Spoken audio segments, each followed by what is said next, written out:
The fallout continues after U.S. President Trump criticized the late Senator John McCain once again over the weekend. Trump accused McCain of spreading the fake and totally discredited dossier, a document linking the Trump campaign and Russian officials. He also went on to attack the recently deceased senator for voting against a bill to repeal Obamacare.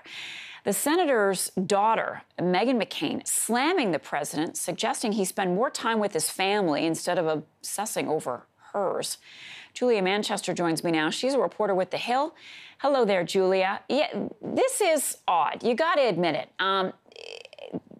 The president taking his time this weekend to slam John McCain, and Meghan McCain, she fired back on Twitter. She said, "No one will ever love you the way they love my father. I wish I'd been given more Saturdays with him. Maybe spend yours with your family instead of obsessing over mine."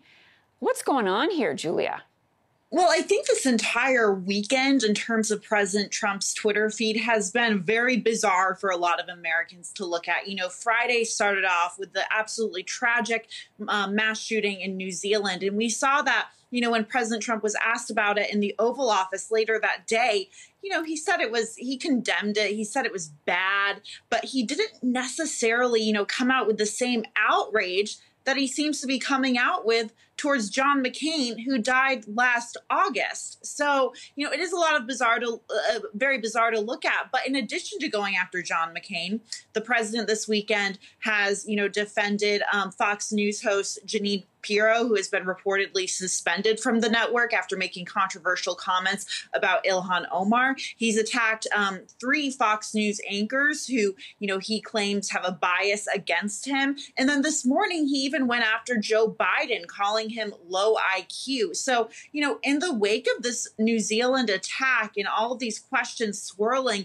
over, you know, whether he's willing to fully condemn white nationalism, it's just bizarre to see this route he's taken this week. Is the pressure going to continue on him to come out and say something very strongly, very definitive, denouncing what happened on Friday in Christchurch and white nationalism?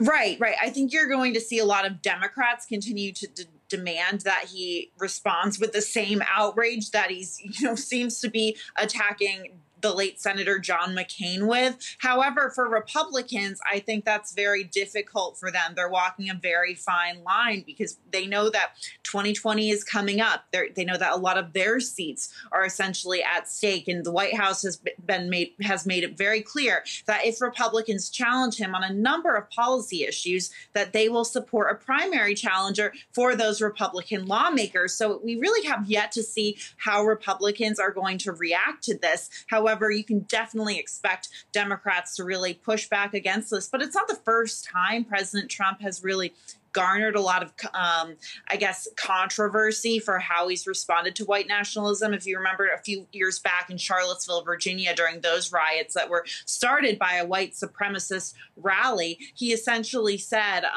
both sides were responsible. That obviously drew a lot of backlash. All right. And you mentioned Joe Biden, and there was a slip of the tongue over the weekend. He kind of said that he was in, but he didn't come right out and say he was in. He said the following at a dinner in Delaware. Let's play that sound. Get your thoughts.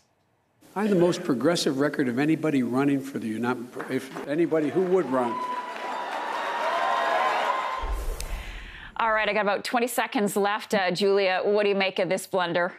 Yeah, I mean, it seems like he's definitely getting closer to announcing, but at the same time, he's coming up against a very different field that he's come up against while running for president in years past. Beto O'Rourke just announced a $6.1 million fundraising overhaul in just the first 24 hours of his campaign. So I think Biden is preparing. All right, Julia Manchester. Julia, thank you so much. We'll see you soon. Thank you. Thank you.